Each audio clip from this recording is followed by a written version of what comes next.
வணக்கம். நம்ம இன்றைக்கி பார்க்க போகிற வீடியோ ராகி சேமியா. ராகி சேமியா இந்த மாதிரி செஞ்சு கொடுத்தீங்கன்னா ரொம்ப டேஸ்டியாக இருக்கும். இது வாங்க நம்ம எப்படி செய்கிறதுன்னு பார்க்கலாம். ராகி சேமியா செய்கிறதுக்கு ஒரு அகலமான பாத்திரத்தில் ஒரு அரை டம்ளர் தண்ணி சேர்த்துக்கலாம். தேவையான அளவு உப்பு சேர்த்துக்கிடுவோம். உப்பு சேர்த்துட்டு நல்லா கலந்து விட்டுருங்க. உப்பு கரையிற அளவுக்கு நம்ம கலந்துக்கலாம். இப்போ ராகி சேமியாவை அதில் சேர்த்துட்டு ஒரு அரை டம்ளர் தண்ணி சேர்த்து அதை அப்படியே கிளறி விட்டு நல்லா மூடி வச்சிடலாம். இது நல்லா உப்பு தண்ணி சேர்கிற அளவுக்கு நம்ம கலந்து விட்டுறணும். மேலாப்பில் கொஞ்சம் தண்ணி தெளித்து மூடி வச்சுருங்க. ஒரு 5 நிமிஷம் இதை ஊறட்டும். 5 நிமிஷம் கழித்து நல்லா கிளறிட்டு இந்த அளவுக்கு நல்லா கிளறிக்கலாம்.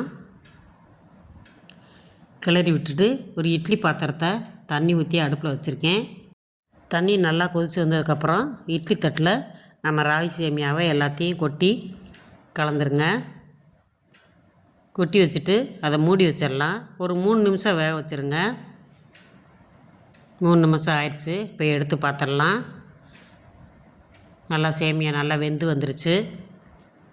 இப்போ இதை ஒரு பவுலில் சேர்த்துருவோம். இது இப்படியே கொஞ்சம் ஆறட்டும். இப்போ ஒரு கடாயை அடுப்பில் வச்சு ஒரு 3 ஸ்பூன் எண்ணெய் சேர்த்துக்கலாம். எண்ணெய் நல்லா காஞ்சதும் ஒரு ஸ்பூன் கடுகு உளுந்தம் பருப்பு சேர்த்துக்கிடுவோம். ஒரு கொத்து கருவேப்பிலை சேர்த்துக்கலாம். 3 பச்சை மிளகா கட் பண்ணி அதையும் சேர்த்துக்கிடுவோம். இதை நல்லா வதக்கி எடுத்துருங்க. இது நல்லா வதங்கினதுக்கப்புறமா பொடியாக கட் பண்ண சின்ன வெங்காயத்தை சேர்த்துக்கலாம். சின்ன வெங்காயம் போடும்போது நல்லா டேஸ்டியாக இருக்கும். இதை நல்லா வதக்கிடுங்க. இது நல்லா கண்ணாடி பதத்துக்கு வதக்கிடலாம். அரை கப்பு பீன்ஸு பொடி பொடியாக கட் பண்ணி அதையும் சேர்த்து நல்லா வதக்கிடலாம். வதக்கிட்டு பொடியாக கட் பண்ண கேரட்டு ஒரு அரை கேரட்டு நான் கட் பண்ணியிருக்கேன். அதையும் சேர்த்து போட்டு நல்லா வதக்கிடுவோம்.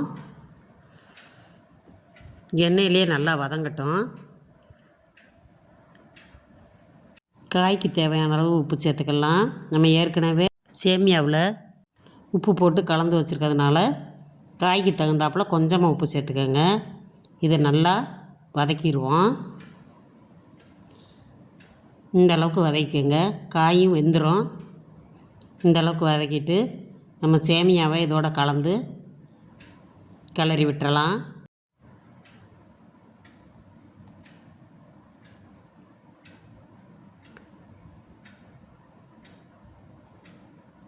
இது நல்லா கலந்துட்டு வறுத்த வேர்க்கடலை மிக்சி சாரில் போட்டு நல்லா பொடியாக அரைச்சிருக்கேன்.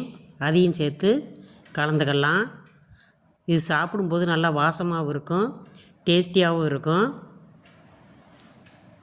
இந்த மாதிரி கிளறி விட்டுருங்க. இந்த இறக்கு போகையில் கொஞ்சமாக கொத்தமல்லி தழையை தூவிக்கலாம். இதே மாதிரி உங்கள் வீட்டில் செஞ்சு பாருங்கள். உங்கள் குழந்தைகளுக்கு செஞ்சு கொடுங்க. இனிமேல் சேமியா செஞ்சால் இதே மாதிரி செஞ்சு கொடுங்கன்னு தான் உங்கள் வீட்டில் கேட்பாங்க. இதே மாதிரி நீங்களும் செஞ்சு பாருங்கள். இந்த வீடியோ உங்களுக்கு பிடிச்சிருந்துச்சின்னா அமிர்தம் அம்மாள் சமையலை லைக் பண்ணுங்கள், ஷேர் பண்ணுங்கள், கமெண்ட்ஸ் பண்ணுங்கள். உங்கள் ஃப்ரெண்ட்ஸுகளுக்கெல்லாம் ஷேர் பண்ணி விடுங்க. தேங்க்யூ.